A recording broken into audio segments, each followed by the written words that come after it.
Hey guys, it's Katie. I hope you guys are all having a wonderful day. Welcome back to my channel. I am literally wearing the happiest sweater ever, and therefore I am in like the best mood ever. It is low-key kind of giving like Bert and Ernie from Sesame Street, but it's kind of slang though.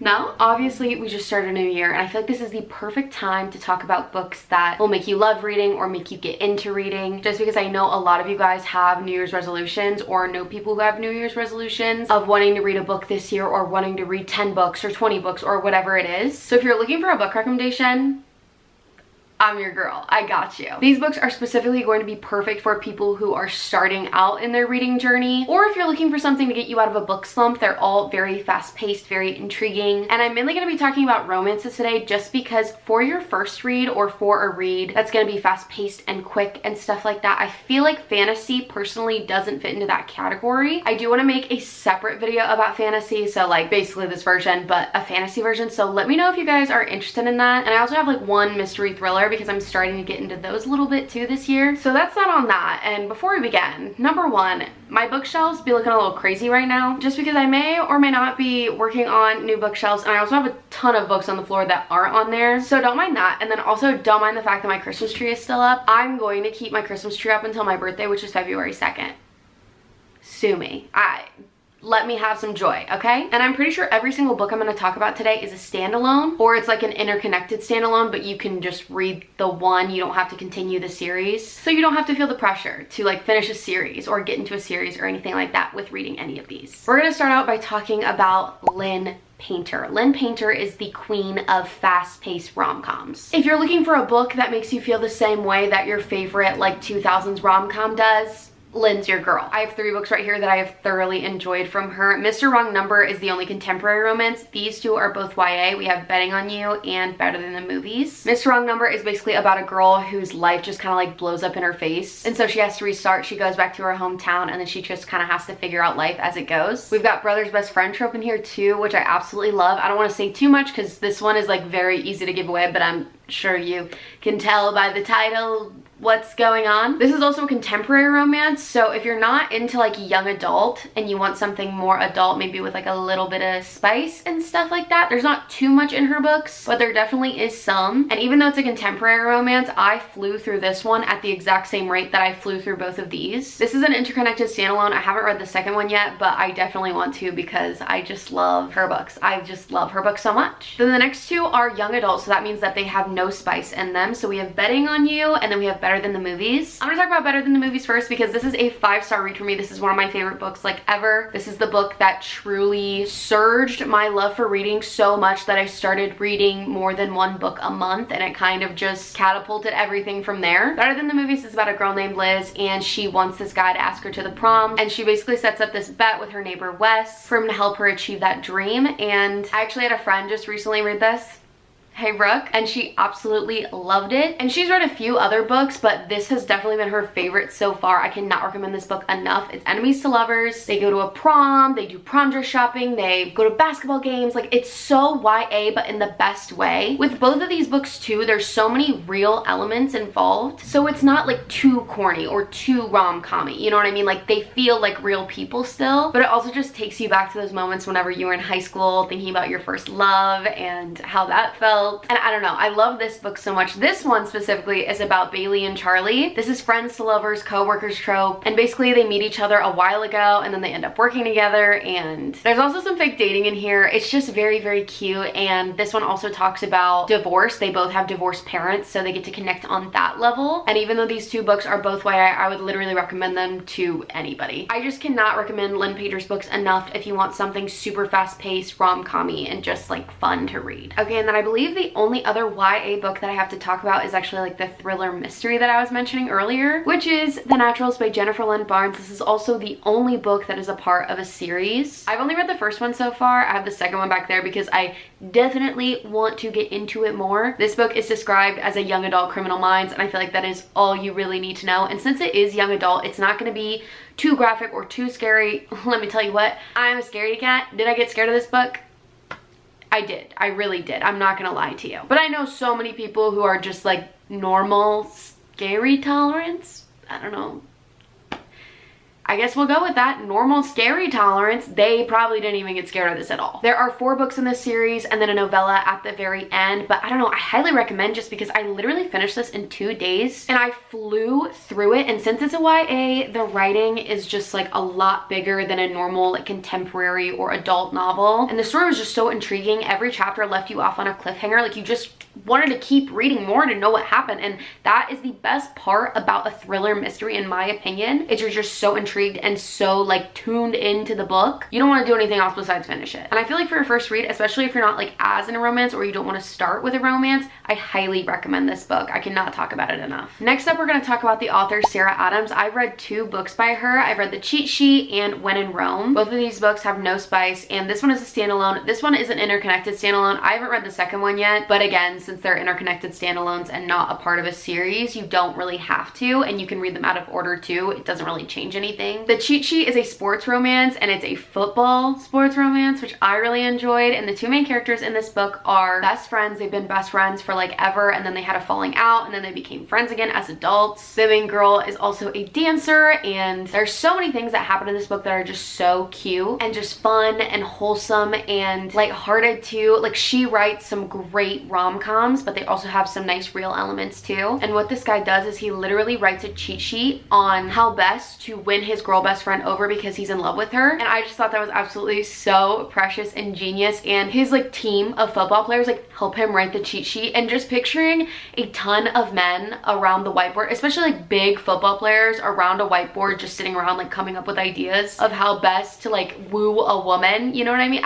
I just think that's the funniest and cutest thing ever. When in Rome is about a pop star who kind of just wants a break from the normal life that she has, and she wants to slow down for a bit. So she ends up going to Rome, Kentucky, which is a small town. This is a small town romance too, which is another kind of subgenre of romances that a lot of people really enjoy. I feel like small town romances really give off Hallmark movie vibes. So if you're into Hallmark movies, these books would probably be really great for you. And basically in this small town, she ends up meeting a guy named Noah. He's a pie maker. He's just this very dependable, nice, sweet guy. And this book was just very wholesome and cute. It's a little bit of will they, won't they, which can sometimes get like a little bit annoying, but I really enjoyed it. I enjoyed the characters. I enjoyed the small town, and his family is also a really fun element of this book. I can't recommend Sarah Adams enough, especially if you're first starting out for reading, just because her books are kind of like Lynn Painter's in a way. They're just very easy reads. You're not going to get confused. You're not gonna not want to read it. You're gonna enjoy yourself, and that's what you want to do. And it's a perfect way to enjoy yourself and to escape, which I feel like is why we all read anyways. So they're literally perfect. Next up, I want to talk about one of the first books that I read whenever I first started getting into reading. I read Funny You Should Ask by Alyssa Susman. I really like Alyssa Susman's writing, but this book specifically by her is the only one that I've really like fell in love with regarding the plot and tropes and all of that kind of stuff. This book has a then and now timeline, which I absolutely love, and it basically follows a girl that is interviewing this famous actor, and it's actually based off of a Chris Evans interview. And if you don't know, I do be loving Chris Evans, aka Captain America, my man. I just absolutely love him so much, and whenever I heard about that, I was like, I'm reading this immediately. So we have a One of Us is Famous trope. They have a little bit of history. It's a little bit of second chance. And I just thought this was so cute. It's also pretty short too. I think it's only like 316 pages. That's very exact to not actually know the number of pages, Katie. Okay, just kidding. It's like 340, but there's also like news articles in there. I don't know. I feel like this book just went really fast for some reason because I was just so intrigued and into it. Her writing is just so bingeable. Like this is another book that you could sit down and read like in 1 or 2 days if you really wanted to, like if you were on vacation or something like that. I feel like that is definitely possible with this book. I almost feel like the end got wrapped up a little bit too quickly for my liking. Like I almost wanted more of these characters just because I was enjoying it so much, especially whenever I first started getting into reading, because I was not reading fast or anything, and I like flew through this for me at that time. So highly recommend. Next up, we're going to talk about Taylor Jenkins Reid, and she has a lot of books out there, and I think I've read 4 of her books, 4 or 5, I can't remember. These are my personal favorites by her. We have One True Loves and Daisy Jones and the Six, and these books are like completely different vibes. This book is about a girl who falls in love with her high school sweetheart. They get married, and then one day he dies in a plane crash. Also, promise this is not spoiling it. You literally figure this out within like the first 3 chapters, and it's on like the back of the book. But her whole world changes, her whole life changes, what she thinks she wanted changes. She ends up moving back to her hometown, running into this guy that she knew from high school, and they end up falling in love. They get engaged, and then she gets a call saying that her husband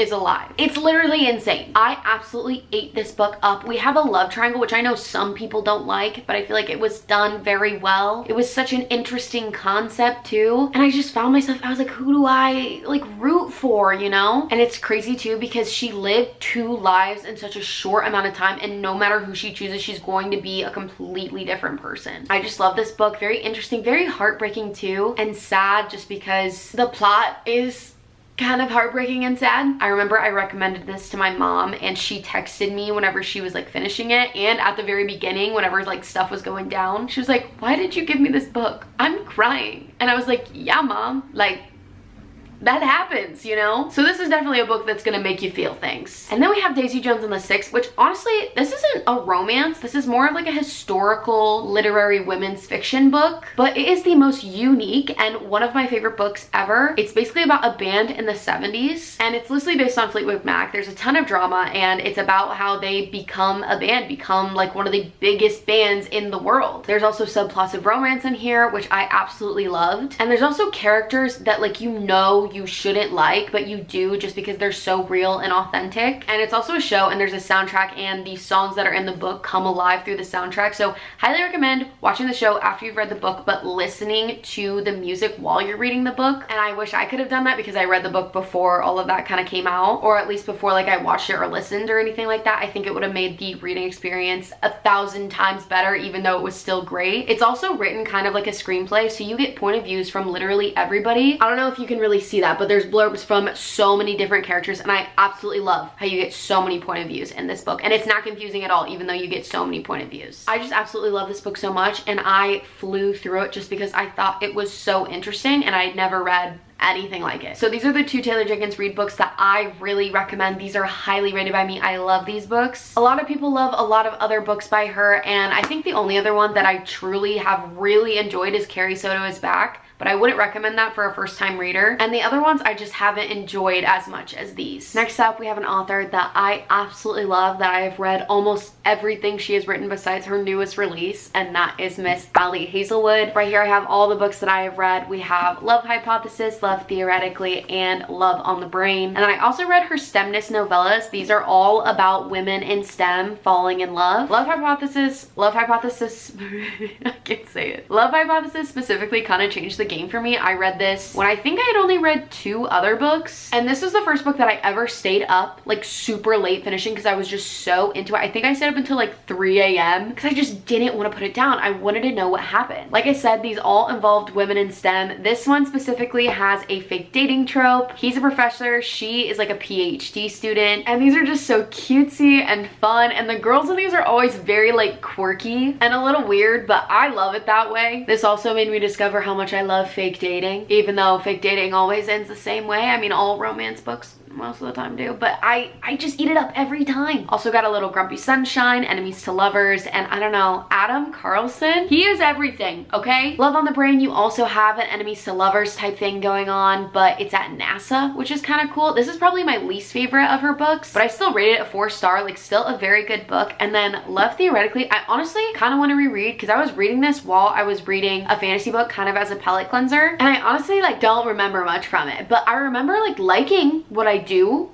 remember from it. In this one, she's actually fake dating his brother, so that's kind of an interesting concept. And then they're also like academic rivals, which is very interesting, and I kind of love it. Definitely want to reread this one in the new year, or at least like listen to it or something, just because I really don't remember it. But I just know I love Ali Hazelwood and her writing, and highly recommend. It's very fast-paced. Can't recommend her enough. Another author that I love so dearly, and no book recommendation video would be complete unless I talked about at least one book by her, is the Queen Emily Henry. Right here we have Beach Read and Happy Place. Beach Read is basically a book about 2 authors who are in a reading slump, who knew each other from college, and they come to this beach town and they basically make a bet, and they switch genres, and they go on little excursions to like teach each other about their genres and stuff like that. And the whole bet is who will get more success off of like the swapped genre book. And there's everything. January and Gus are so incredibly cute. I will say with Emily Henry's writing, they're a little bit more literary fiction than romance in my personal opinion. I know a lot of people say that too, but I just don't want you guys to think you're going into a rom-com when this truly is just not that. These characters felt so real and authentic to me. And now into Happy Place. This book is so good. It's basically about a group of friends who go to Maine every summer, and they have since college, and now they're a little bit more grown up, and the main characters Harry and Wynn have been dating a long time. They were engaged and they broke off their engagement and didn't tell their friends, and they both end up on the trip. So there's fake dating in here, but it's so much more than even Harriet and Wynn's relationship, even though I do love them together. It's about friendship and how friendships change as you grow up, and it just taught me so much. Like this book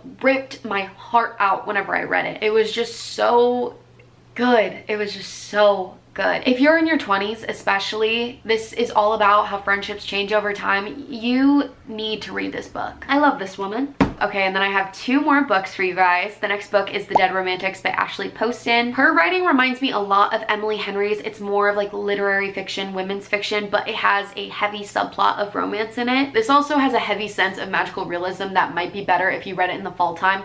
I personally think this book would hit any day, any time of year. It's about a girl named Florence Day who ghostwrites for this very famous author, and then her world gets turned upside down whenever a tragic family death happens and she has to go back to her hometown. And she does not like her hometown, so while she's like grieving and going through all these processes, which is so relatable if you've ever gone through grief, which most of us have, because most of us have lived, period, and had to grieve someone or something at one point in our lives. So you will definitely relate to that in this book. But she also just doesn't like the town that she grew up in, so she's kind of like reevaluating who she was. And the relationships in this book are so good, so dynamic, so just like everything. And the guy in this book, Benji, is everything too. I loved it. I love this book so much, and I will literally read anything that she writes. Okay, and then our final book is one that I read very recently. It was one that got recommended to me and was talked about on like OG Book Talk, but I was kind of like, like I don't want to read that, which I was wrong. I was very wrong. That book is The American Roommate Experiment by Elena Armas. I don't know why. I just was like so put off by this book for some odd reason, but I loved it. I loved it so much. Again, reinforcing my love for fake dating is a huge part of this book. It's basically about a girl named Rosie. She's trying out a new career as an author, which is like her dream. And then her best friend's cousin comes to the city, which it's placed in New York City, which I also love so much. Lucas comes to the city and they end up having to stay in her best friend's apartment at the same time and basically playing roommates. That's just like how it ended up happening. Forced proximity will always win for me, and I just absolutely ate this up. They are so cute together, going through a lot of life changes at the same time as each other so they can relate to each other so much. Oh, this love story was just so good. I love them together. This is also a part of an interconnected standalone series. There is one before this. It's called The Spanish Love Deception. I'm definitely reading that one soon, but I read the second one first. I mean, it tells you how the first book ends, but I don't really think like it matters that much in my opinion, just because like we know how a romance book is gonna end, you know? But I just love this book so much. I love these characters. They felt so real to me, and I flew through it. I ate it up and I loved it. So yeah. Okay, those are all the books that I have to talk to you guys about today. I hope you got at least one book recommendation from this video. If you want me to do a fantasy version, let me know, because I also love reading fantasy, specifically romantasy. So let me know in the comments down below if you guys want any fantasy book recommendations. Also let me know any thoughts on these books or any books you guys want me to read. And don't forget to like and subscribe if you did enjoy this video. Follow me on all my social medias. They're always linked down below, especially my Goodreads. I do a lot of like real-time reading updates on there. And yeah, I think that's it. I hope you guys are all having a wonderful day, and I will see you guys in my next video. Bye guys.